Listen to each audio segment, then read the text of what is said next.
So I decided to go ahead and start putting my coolant hoses on. It's like 5 a.m. I can't sleep. So it's a weekend, so whatever. You'll need to measure the width of your radiator for this on the 7.3s.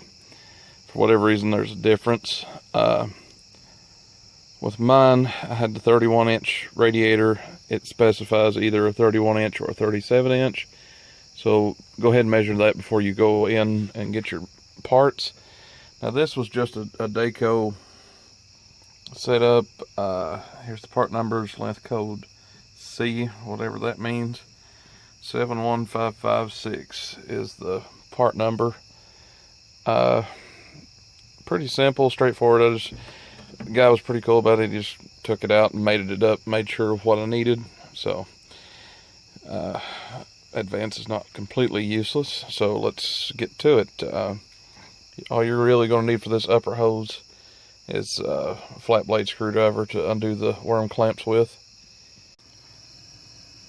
So for this particular procedure, it's literally as simple as untwisting the worm screw here, and let's see here. Can you guys see it here without me doing too much? And you got one down there. Might be a little tricky to get it, but yeah, like I said, all you need is your handy dandy flat blade screwdriver. So just a heads up, this is one of those the more you know things. Your standard hose, when you grip it, you should be able to flex it some like that. I'm gripping it pretty hard and it's just barely denting it. Now when you grip your hose on your truck, it should not be Play-Doh. Mine, I can literally take my hose and squeeze it, and if you have the truck running and you give it fuel, you can watch the hose just kind of go like that. So that's restriction. It's not extracting the hot water out of the engine as fast as it should. Also a good time while you're inspecting your hoses, you've got this one, you got the one down here. You can see it right there. Right here is the other hose. I'll get you the part number on that in just a second, and it's the same exact thing here. I recommend going ahead and, if you're going to do this, drain your coolant out of the radiator, turn the truck downhill, and when you pull the bottom hose off, it's going to let everything out of the block drain.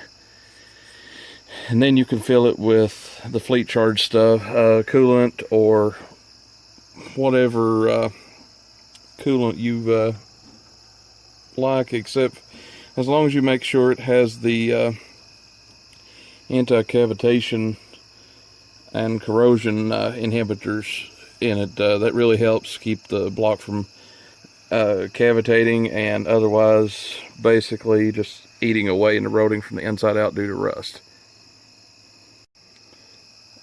But while we're on the subject of this, let's go ahead and just inspect everything. You've got a heater hose here.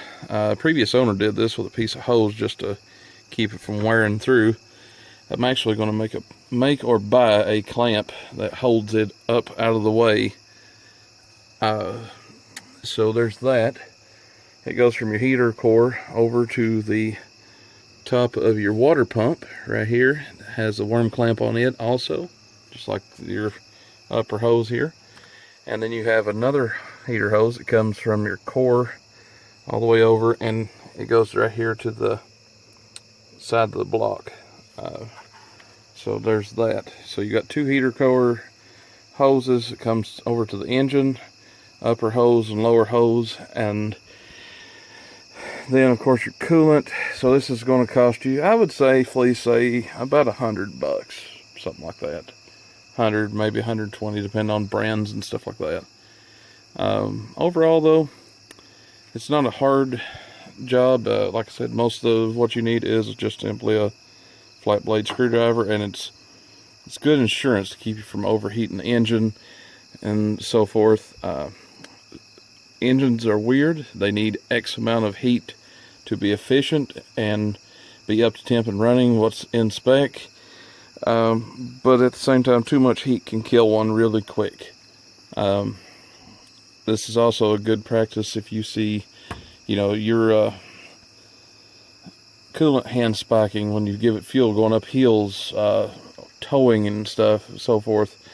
If you're having that issue, then start looking into changing your coolant. Make sure it's topped off, things of that sort.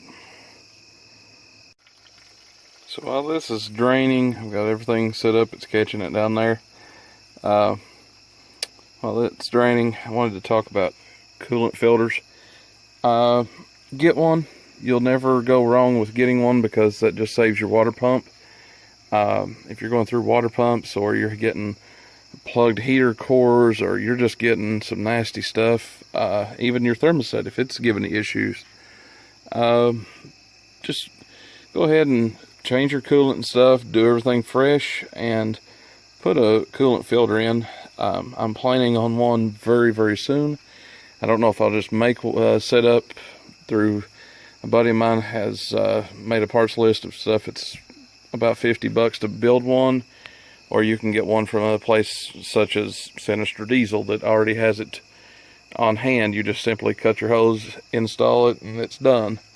Then you got 2 or 3 different variants of it, how it actually gets the coolant and stuff. But what I'm getting at is this stuff right here. You don't want that in your engine and your coolant, because not only is it hurting the engine, it is going to eventually plug up something.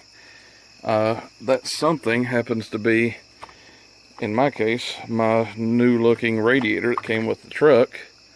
Let me get this light here so I can show you guys what I'm dealing with. I've got to now flush my radiator because somebody didn't use the correct additives and so forth in there. Yeah, it's pretty bad. I mean, I don't think it's to the point that it's plugging off, but it definitely needs to have a filter on it to just extract and remove all the contaminants and so forth. So yes, if that question's ever crossed your mind, would it be a good idea? Yes. I'm not going to ever say that that's a bad thing. Filtration of any fluid is always a good thing. It keeps metallic particles down, it keeps rust down, it just overall is a good thing. You can't go wrong, and you can never seem to get enough of it. So now that the top hose is off, I wanted to show what I was meaning by all that contamination, stuff like that. This should not be in the hose. This is years and years of neglectance is exactly what this is. And thank God that is all being cleaned and it's going to be gone. Yeah, I can't deal with this.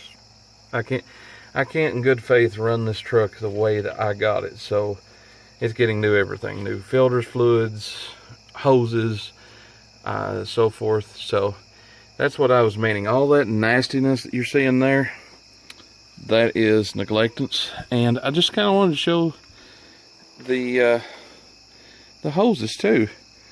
This is obviously swelled out to accommodate that.